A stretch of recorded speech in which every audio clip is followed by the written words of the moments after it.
আপনার বিজনেসটি এখন কোন পর্যায়ে আছে? রেড ওশান স্ট্র্যাটেজি নাকি ব্লু ওশান স্ট্র্যাটেজি? এই ভিডিওটি দেখলে আপনি ক্লিয়ার হয়ে যাবেন। আসসালামু আলাইকুম, আরো একটি ভিডিওতে আপনাদের স্বাগতম। আজকে আমরা কথা বলবো রেড ওশান স্ট্র্যাটেজি এবং ব্লু ওশান স্ট্র্যাটেজি নিয়ে। আপনি কোন ব্যবসাটি করছেন, রেড ওশান স্ট্র্যাটেজি নাকি ব্লু ওশান স্ট্র্যাটেজিতে? এই ভিডিওটি দেখলে আপনি কনফিউশন দূর হয়ে যাবে। রেড ওশান স্ট্র্যাটেজিটা আসলে কি?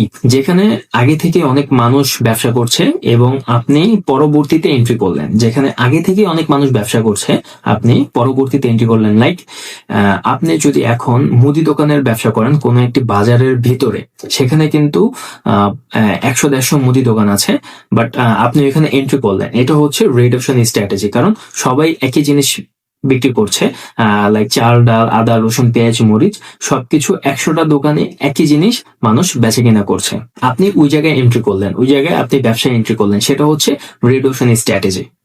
রেড ওশানের বৈশিষ্ট্য